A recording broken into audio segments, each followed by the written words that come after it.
नमस्कार, मैं कशिश और आप देख रहे हैं नेक्स्ट 9 न्यूज। इस रिपोर्ट में बात करें हम केशव प्रसाद मौर्य को लेकर।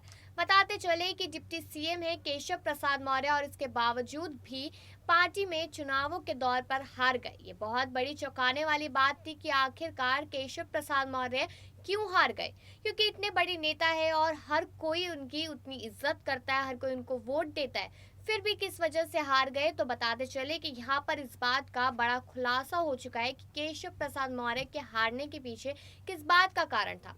ये भी बताते चले कि विधानसभा चुनावों में 250 से ज्यादा सीट जीतने वाली बीजेपी यहाँ पर केशव प्रसाद मौर्य की सीट को नहीं बचा पाई। तो चलिए जानते हैं इस रिपोर्ट में आखिरकार कारण क्या था केशव प्रसाद मौर्य के हार जाने का और वहां पर सपा के पार्टी पर अपनी पकड़ बना लेने का। बता दें कि उत्तर प्रदेश के विधानसभा चुनाव में भाजपा ने 250 से ज्यादा सीटें हासिल कर बड़े बहुमत से सरकार बना ली थी, लेकिन हैरानी की बात ये थी कि उसके बड़े ओबीसी चेहरे और डिप्टी सीएम केशव प्रसाद मौर्य का हार का सामना करना पड़ा था। अब भाजपा की एक रिपोर्ट में सिराथू सीट से केशव प्रसाद मौर्य की हार की वजह बताई गई है। बताते चले कि उत्तर प्रदेश भाजपा ने 80 पन्नों की एक रिपोर्ट में 2017 के मुकाबले सीटें कम होने की वजह बताई है। इस रिपोर्ट को पीएम नरेंद्र मोदी को सौंपा गया है। रिपोर्ट में बताया गया है कि अपना दल और निषाद पार्टी से गठबंधन के बाद भी कुर्मी और निषाद बिरादरी का अपेक्षित समर्थन भाजपा को नहीं मिल सका, जबकि इन पार्टियों को भाजपा का वोट ट्रांसफर हुआ है। यही वजह है कि उन्हें अच्छी संख्या में सीटें मिली है। पार्टी सूत्रों ने कहा कि ऐसी कई पिछड़ी जातियों की ओर से भाजपा को समर्थन न मिलना ही सिराथू सीट से डिप्टी सीएम केशव प्रसाद मौर्य की हार की वजह बन गया था। कुशवाहा, कुर्मी, मौर्य, सैनी, निषाद, पाल, शाक्य, राजभर बिरादरी के लोगों ने बड़ी संख्या में भाजपा को वोट नहीं दिया और वे सपा गठबंधन की ओर चले गए। 2017 में इन सभी जातियों का बड़ा समर्थन भाजपा को मिला था।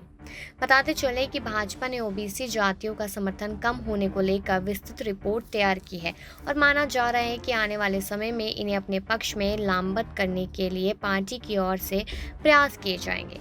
रिपोर्ट में कहा गया है कि ओबीसी वोटर्स का एक हिस्सा भाजपा से अलग हुआ है और सहयोगी दलों का वोट उस पैमाने पर ट्रांसफर नहीं हुआ जितनी उम्मीद की जा रही थी। हालांकि इसके बाद भी भाजपा को आसानी से जीत मिल गई और वे सरकार बनाने में सफल रही। रिपोर्ट में कहा गया है कि मुस्लिमों का इस बार बहुत जबरदस्त ध्रुवीकरण सपा के पक्ष में था और कई सीटों पर यह भी भाजपा के खिलाफ गया। पार्टी सूत्रों का कहना है कि लीडरशिप इस बात को लेकर चिंतित है कि राज्य में भाजपा की ओर से 2 महीने तक सदस्यता अभियान चलाया गया और इसके बाद भी सीटें कम हो गई। भाजपा ने यूपी में 80 लाख नए सदस्यों को जोड़ा है और उसके 2.9 करोड़ मेंबर हो गए हैं। भाजपा नेतृत्व इस बात को लेकर भी चिंतित है कि जिस लाभार्थी वर्ग से बड़े समर्थन की उसे उम्मीद थी, उनसे उतना सपोर्ट नहीं किया।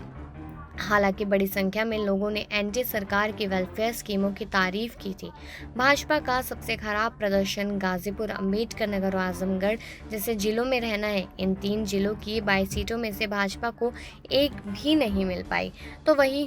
तो जैसे कि आपने इस रिपोर्ट में सुना ही कि खुद मौर्य गुट के लोग ऐसे थे, शंख गुट के लोग ऐसे थे जो केशव प्रसाद मौर्य को नहीं जिताना चाहते थे।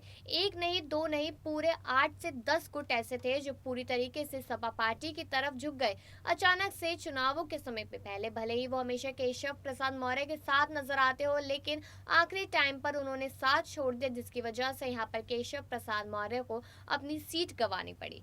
तो क्या आपको अभी भी लगता है कि क्या बीजेपी पार्टी में अंदरूनी कलह चल रहा है जिसकी वजह से पार्टी में बड़े बड़े नेता अपनी सीट को हार जाते हैं? अपनी राय जरूर दीजिएगा और बाकी खबरों के लिए देखते रहिए नेक्स्ट 9 न्यूज।